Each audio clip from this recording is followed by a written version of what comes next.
বলিউড ভাইজান সালমান খানের সঙ্গে বিভিন্ন সময় বহু অভিনেত্রীর নাম জড়িয়েছে।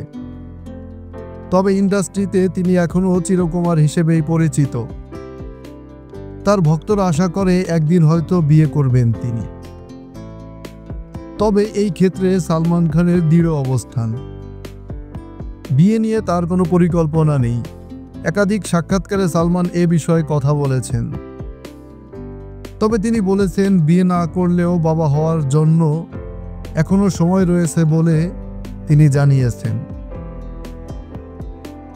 সম্প্রতি ভাতিজা আরহান খানের পডকাস্টে গিয়ে এমনটাই জানান বলিউডের মোস্ট এলিজেবল ব্যাচেলর। অনুষ্ঠানের শুরুর দিকে সালমান মজা করে প্রশ্ন করেন, এই পডকাস্ট করে কি হবে? তখন আরহানের দুই বন্ধু জানান, ভবিষ্যতে তাদের সন্তানেরা এই কথোপকথন দেখবে। এই কথায় অভিনেতা নিজের সন্তানের সম্ভাবনা নিয়ে মন্তব্য করেন। সালমান খান বলেন, তোমাদের বাবা হওয়ার এখনো দেরি আছে, আমারও সময় আছে, খানিকটা বেশি আছে। অভিনেতার এমন কথা শুনে আরহান ও তার বন্ধুরা একটু অবাকই হয়। বলিউড সুন্দরী ঐশ্বরিয়া রায় বচ্চন থেকে ক্যাটরিনা কাইফ সহ বহু নায়িকার সঙ্গে নাম জড়িয়েছেন সালমান খান, কিন্তু শেষ পর্যন্ত কারোর সঙ্গেই সংসার পাতেননি তিনি। বেশ কিছুদিন ধরে একটা গুঞ্জন চলছে, সালমান খান নাকি বর্তমানে ইউলিয়া ভাস্করের সঙ্গে প্রেম করছেন।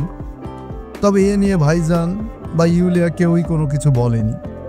যদিও সালমান খানের বাড়ির যে কোনো অনুষ্ঠানে হাজির থাকেন রোমানিয়ান এই মডেল। সালমান খানের বাবা সেলিম খানকে নিজের বাবার মতোই মনে করেন ইউলিয়া। নিজের ক্যারিয়ারের সাফল্যের জন্য সেলিম খানের প্রতি কৃতজ্ঞ জানাতেও দেখা গেছে তাকে। সালমান খান আগামীতে দেখা যাবে সিকান্দার সিনেমায়। এই সিনেমার শুটিং এখনও চলছে। এর মাঝে বেশ কয়েকবার লরেন্স বিষ্ণুই গ্যাংয়ের হুমকি পেলেও শুটিং থামিয়ে রাখেননি ভাইজান। এই সিনেমায় সালমান খানের বিপরীতে দেখা যাবে রাশমিকা মান্দানাকে।